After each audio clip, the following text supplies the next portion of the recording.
Welcome to the show. This is Jaison Hartman, your host, and every 10th episode we do something kind of special, kind of different.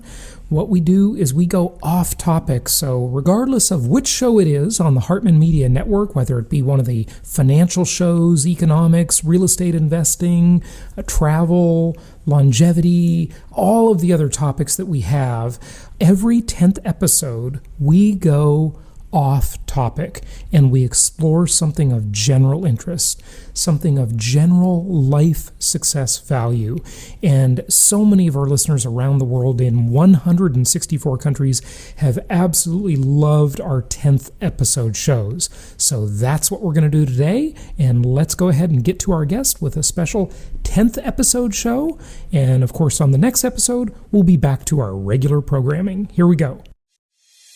This show is produced by the Hartman Media Company. For more information and links to all our great podcasts, visit hartmanmedia.com. Welcome to the Holistic Survival Show with Jaison Hartman. The economic storm brewing around the world is set to spill into all aspects of our lives. Are you prepared? Where are you going to turn for the critical life skills necessary to survive and prosper? The Holistic Survival Show is your family's insurance for a better life. Jaison will teach you to think independently, to understand threats, and how to create the ultimate action plan. Sudden change or worst case scenario, you'll be ready. Welcome to Holistic Survival, your key resource for protecting the people, places, and profits you care about in uncertain times. Ladies and gentlemen, your host, Jaison Hartman. It is my pleasure to welcome David Jaison to the show. Yes, you heard that right, although it's spelled differently than my name. His last name is also Jaison. He is a mentalist and an expert in detecting lies. We all want to know if someone we're dealing with is being truthful. So we're going to talk about that and how to negotiate the best deal you can in all different circumstances of life. David, welcome. How are you? I'm good, Jaison. How are you? Good. It's good to have you. And you're coming to us from Jacksonville, Florida. And we're going to start off with a little interesting demonstration. This is visual. Some people will be audio only. So let's make sure we explain it to them so they can visualize what we're doing if they're listening on audio only. But yeah, it's all yours. Absolutely, Jaison. And before we dive into it, just a little background into what we're going to experience over here. So yes, we're going to talk about lie detection later on and maybe some negotiation skills and how some of these skills are transferable. But we're also going to talk about trusting your instinct. Yep. Because, and you know this from making deal after deal after deal, you have all the science, you have all the data that indicates one thing, but then at the end of the day, you get a bad vibe, something tells you don't sign. Yep. And this is a survival mechanism that we've developed over generations to keep us alive. Yeah. So this is going to deal more with your instincts because you're extremely successful and it's amazing. Since you started when you were 19 years old, I can only imagine. Intuition is a powerful tool. Usually it's more developed in women than men, but we all have it. So let's see how we can use it and also trust it. Yes. So Jaison, you look down here, you recognize at least 4 out of these 5 stocks because these are the hottest trending stocks. From the last couple of weeks. We have Super Microcomputer, we have Tesla, Nvidia, Palantir, and Robinhood, right? Yep. And there's an envelope over here for anybody who's not watching. There's an envelope, you can see it the whole time in here. Inside is something that I wrote down, prepared for you. And I have 5 tiles, 5 little markers, cards. Mm-hmm. They're numbered 1 through 5. Okay. Now, Jaison, I'm going to ask you in a moment to rank these stocks, and you don't have to. What's that? Okay. And you don't have to rank them based on the value if you know the valuation of each one. It's not. You don't have to be that precise. Just in your head, how would you rank them from favorite to least favorite, or from greatest to not greatest? Or, so, in other words, if I was going to invest in these stocks, right? If you were going to invest, or if you want to just have fun and just you like Nvidia's logo, right? Yeah. Okay. Whatever speaks to you. But I'm going to let you know that on the back of these rankings are something related to a lot of these stocks here. So Okay. we start with one. Who would you rank number Well, one? first, I want to tell the listeners and viewers we did not rehearse this. I Oh, had not at all. no idea what was coming. The only thing I saw is David showed me this screen with these company logos on it and the question mark envelope and the number one. That's all I saw. I didn't know what he was going to do at all until right now. Okay. So my ranking is I would rank NVIDIA number one. Okay, so hold on one second. I'm gonna put that one over here for a second. Okay. Before we continue, though, I wanted to ask you a very important question. Outside of these five stocks, or of course you're not limited, Yeah. but is there any one stock that right now you've been contemplating in your head, maybe the last couple of weeks? Well, Sure. I think about all of them except the fifth one, or well, the one I don't really know, not familiar with. Okay, but what if we expanded this outside of these five? Is there any stock in the world, any company that you're interested in right now that you've been thinking about? Sure, there are lots of companies I hear about in the news and think about. Yeah, Which one would you say right now? Which one would you think? that's not on the board. Right. MicroStrategy, Okay. now called Strategy. Okay. Now, you said NVIDIA would be number one. So now who would you rank as number two here? Palantir, Palantir. Okay. And then who would you rank as number three? Tesla. Tesla. I just bought a Tesla. Yep. Who would you rank as number four? Robinhood. Robinhood. And then that would leave Supermicrocomputer number five. Now, of course, I want to make sure that you feel in complete control here. Yeah. So if you did want to, for some reason, switch one of these for another, you have free range here. Okay. Otherwise, that Supermicro could have felt like almost I like like the way I picked them. They're you good. do. Yeah. Okay, so here's what's interesting, Jason, because all I did was mention that there's something on the back of these related to these stocks. You had no idea what it was. Something deep down inside, something instinctively told you to rank NVIDIA number one, to rank Palantir number two, and so on and so forth. Yep. What if I told you on the back of each one of these was the stock ticker for each one of these stocks? Oh, wow. And you successfully ranked NVIDIA with its ticker. Yeah, but keep going. And that's Palantir, All right. and that's Robinhood, Whoa. and that's Tesla, and Wow. that's Supermicrocomputer. Now, of Wow. course, this is only 1 in 120. But if you consider what's 1 in 120, that means that less than 1% of the population would actually succeed in doing this. Yeah, I think everybody would have said NVIDIA number one, right? Because that's obviously a very well-known stock. And Sure. And maybe they would have put Tesla as number two. I think Palantir is less well-known, even though their stock has been doing great. So yeah, it's amazing. That's amazing. Okay, keep going. And the envelope, remember the envelope that's been here from before we started, we spoke about it, we called attention to it. Yep. I said inside was a message. Right. This is gonna blow my mind. This might be very interesting because I asked you to what stock you would be thinking about outside of these. Yeah. No way. That's impossible. It says MicroStrategy. And again, we didn't speak beforehand about this whatsoever. You had no idea this was happening. No, I am blown away. No idea that was going to happen. The only way that could have been done is that you played a trick with the video, which I don't even know how you do that, but anything's possible, right? Of course, anything is possible. Of course, you're going to think about this, and your brain wants to come with some sort of a resolution, in your head to make sense of this. I understand that. But although I could assure you there's no camera tricks, And by the way, if you're following my social media or something, I haven't posted anything about any of this stuff that, would have clued you in. And again, I like to do something like this specifically with successful people. Mm-hmm. Because you really do have to rely on your intuition more than the regular person. I think it's your intuition. You're intuiting what my picks would have been somehow. Combination. It's amazing. How do you do that? So I'm actually, again, I am working. I come from, again, my background has been more structured in performing and entertaining. But as I've been learning a lot of different skills that I bring to my performances, one of them specifically is what your listeners and subscribers might be interested in, is reading body language, Hmm. specifically how to detect if somebody's lying or if they're withholding information. And I'm working now with a couple of attorneys and lawyer friends of mine. We're working on a program, so I'm going to be able to teach this skill and as a skills workshop a little bit, further on down the line. But we could definitely talk about, some very basic ideas about how the brain works and how we respond to certain things, and the history behind all of this, if you wanted to talk about that. Hmm. Yeah, definitely. I Um, would love to know how to do what you just did. That's amazing.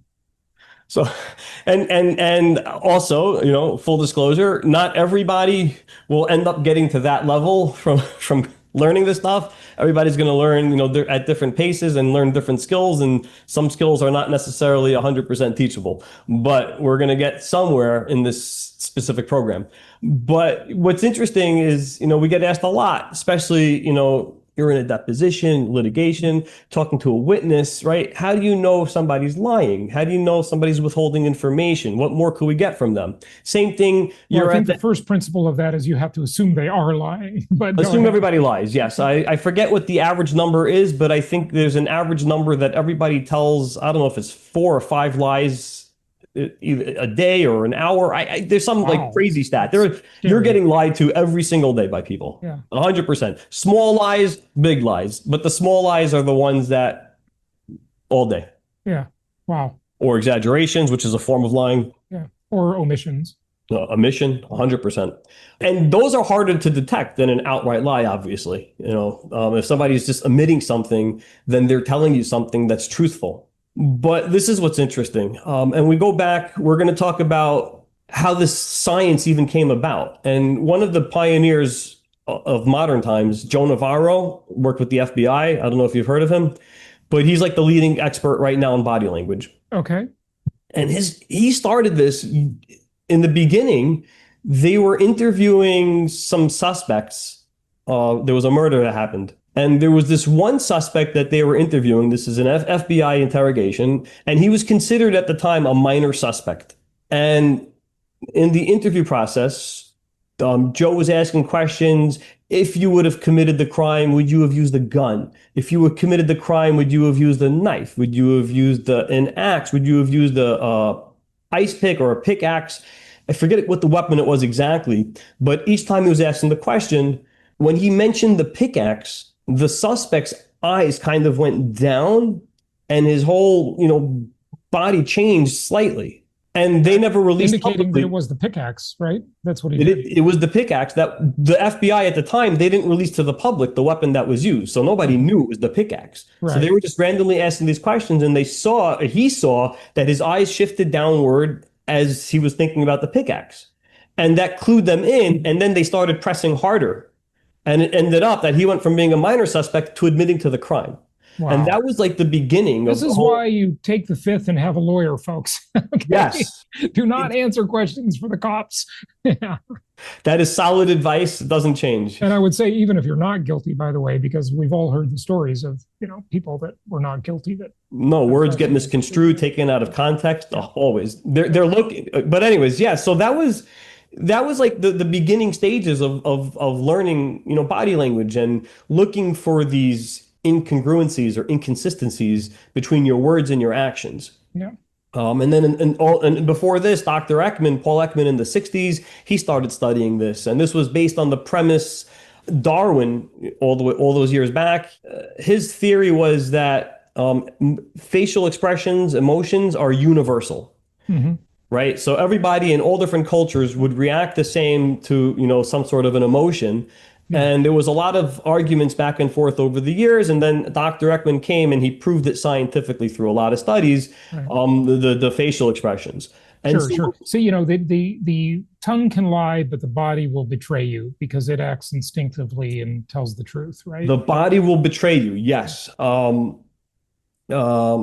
And there's no like one single body cue that will betray you, but you take a context clues and then you have your baseline.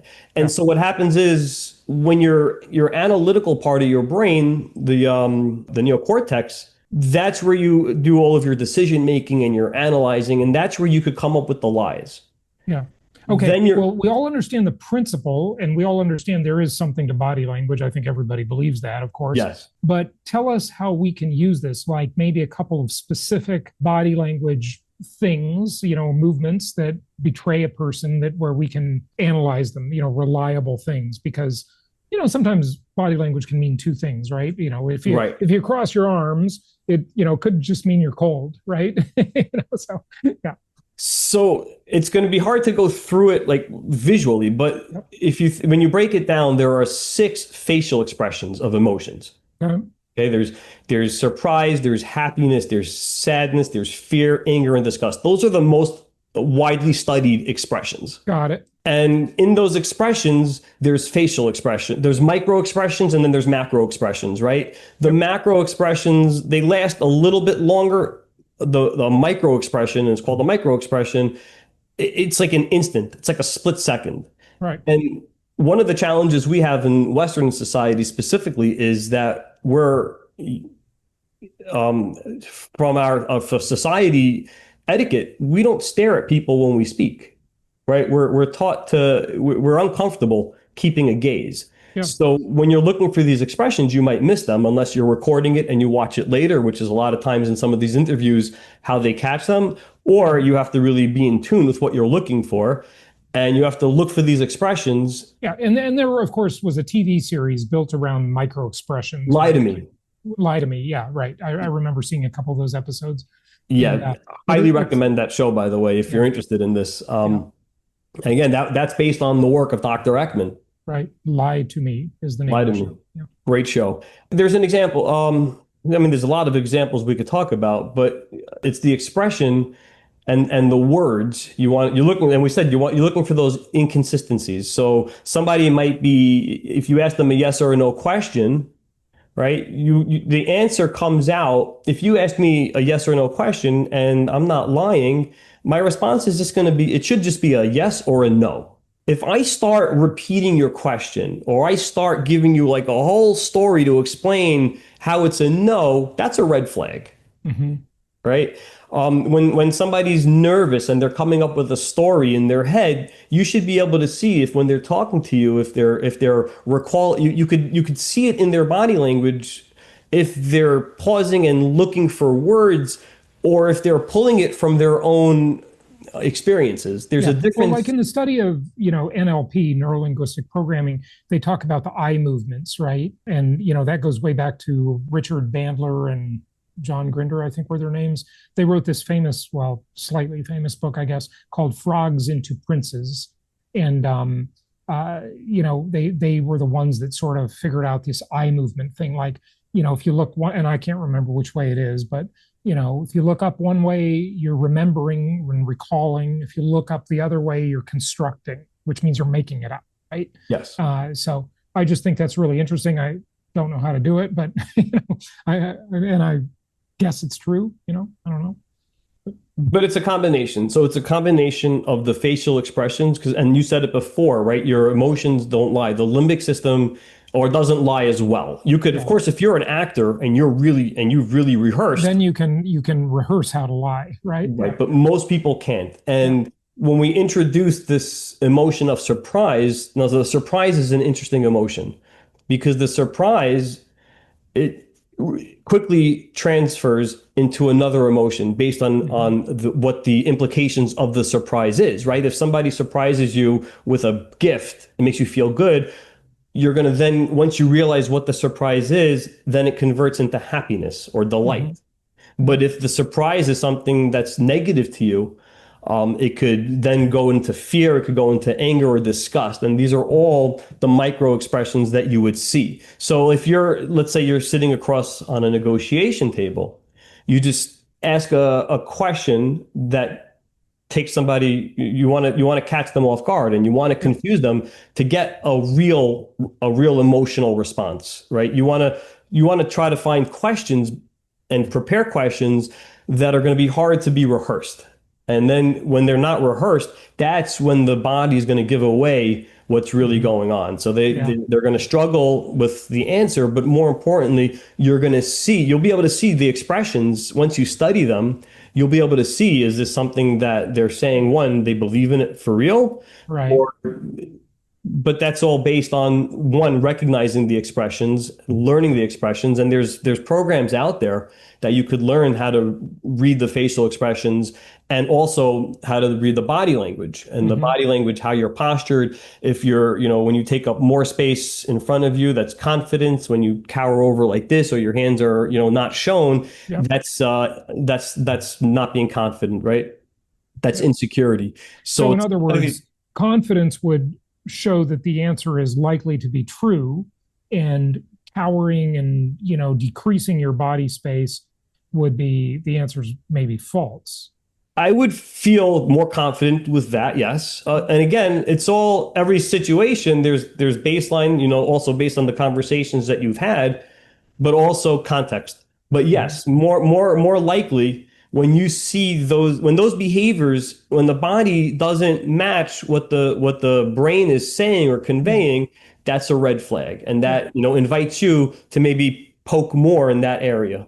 Or that could be a red flag that, wait a second. The thing I've heard about this, by the way, is I did interview a guy about this years ago. I can't remember, but is that people take this stuff out of context. If they know how to do this, they make the wrong interpretations because they don't establish a baseline of the witness, if you will, right? Right. And that's what, by the way, my ex-girlfriend, a former boyfriend of hers, was a lie detector expert, and he had a company that did like lie detector tests, right? And so you're talking about polygraphs? Polygraphs, yeah. Well, that's what I call a lie detector, but yes, a polygraph. And so one day I asked if I could do the test, right? Because I was in the office, and I said, hey, put me on that thing. I want to see how it goes. And the first questions are these kind of like inert questions that just establish the baseline of how you are, whether you're really reactive or not. And so, what's your name? Where'd you go to high school? Where'd you grow up? You're probably not going to lie about, right? So they can establish the baseline, and that gives you the context. Yes. Right. Yeah. Okay. Good point.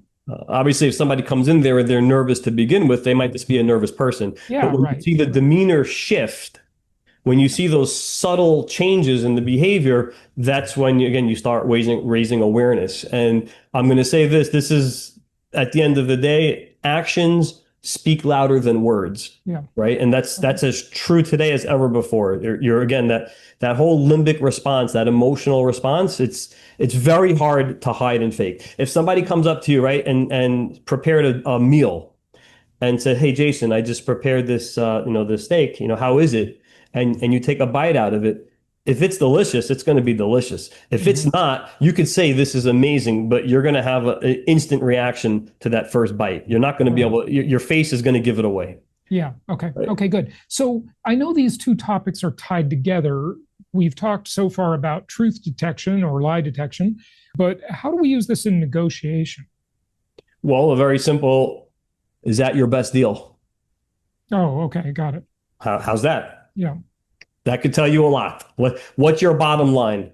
Okay. Right. So it's about asking the right questions, but then looking in clues in the response. Mm-hmm. Sure. Okay. Obviously, you also did your research anyway, so you know whatever whatever your research was to get you to that point. But when you hit them with the hard question, that's where what's your top line, what's your budget? That's where you could start feeling around is that really a hard number? Is there room for negotiation? But that's again part of reading the whole situation. David, one of the big problems with this stuff is even if we learn it, right? Another big problem is that so many of our meetings and negotiations are not in person anymore. So this is harder to use on, say, a Zoom meeting like we're on now, right? It's better in person. And we just don't meet in person as much as people as we used to, right? Well, what's interesting, you're right in that sense that in person, I felt that way when I was performing. When I started performing full time, it was a few months before COVID hit, and I thought I was done for it. Again, my wife suggested I learn how to do it virtually. My instinct said, she's probably right. And this wasn't really a platform and a medium that performers were using at the time, but I figured it out, had to shift a little bit, a couple of things, did a couple of test runs. And then I ended up doing 100 shows on virtual platforms because I went with it. There are advantages to seeing somebody's face up close on your screen as well. So if you wanted to just look at the facial expressions, micro and the macro expressions, there's no better format than a screen. And there's, you could put programs into your platforms to freeze a screen, to pause, you could have somebody right next to you rewinding, watching, and you could be doing this in real time. So there's a lot of advantages that there are afforded to by doing this virtually as well. Okay. Because again, the facial expressions, those are very hard to lie. Those are very hard to hide. Right. But it is harder on a virtual type of system. And certainly, can you do any of this with just voice only? Like if you're just on a phone call and not seeing the person? So there might be, and I'm still learning a lot more about this, especially because now I want to prepare to teach. So I'm still learning a lot. There might be, I don't know about that, but I mean, you could hear breaks in the cadence and how they're speaking. Right. There's telltale signs for that when somebody pauses or isn't sure of themselves, this for sure. But I don't know if there's anything in the actual, pitch or anything. Yeah. Okay, good. But I would imagine there is, and I'm going to keep exploring this, and hopefully one day I'm going to have this skills workshop that's going to be developed. David, anything else you'd like to share? Any question I didn't ask you, or just whatever you want our audience to know? I would just say, one, this is, one component of what I do as a performer. Mostly I do is entertainment. So this is a new field for me. I'm very excited to be working on this. And I'm hoping, again, to have this skills workshop developed in the next, 6 to 9 months. And we're going to be rolling it out specifically to law firms. And I have a couple of friends that are in the sheriff's office, and they think it's very interesting. They told me that a couple of years back, they had somebody that came in to speak from the FBI, but there's definitely a demand for this. But I would, again, tell your listeners, at the end of the day, you're making, $1 million decisions. A lot of it is going to come back down to those instincts that we spoke about before. And I would just say, you want to trust your instincts. If something doesn't feel right, it probably isn't right. That's what history has shown us. And there's another good book I would strongly recommend. It's by Dan Schilling. It's called The Power of Awareness, I think, but it's by Dan Schilling. The Power of Awareness. And he talks about his time doing, spy work for the CIA, but also learning to trust the instincts, because that was really life or death. And he really explored that. Excellent points. David, give out your website. My website is David Jaison, my name, JAISON.com, davidjaison.com. And I would love to talk to anybody that's planning a conference or retreat or any type of event, if they want team building, morale boosting, a trade show. I customize all of my experiences to your brand and to your company. So I appreciate your time, Jason. Excellent. David Jaison, thanks for joining us. Thank you so much. Thank you so much for listening. Please be sure to subscribe so that you don't miss any episodes. Be sure to check out the show's specific website and our general website, hartmanmedia.com, for appropriate disclaimers and terms of service. Remember that guest opinions are their own, and if you require specific legal or tax advice or advice in any other specialized area, please consult an appropriate professional. And we also very much appreciate you reviewing the show. Please go to iTunes or Stitcher Radio or whatever platform you're using and write a review for the show. We would very much appreciate that. And be sure to make it official and subscribe so you do not miss any episodes. We look forward to seeing you on the next episode.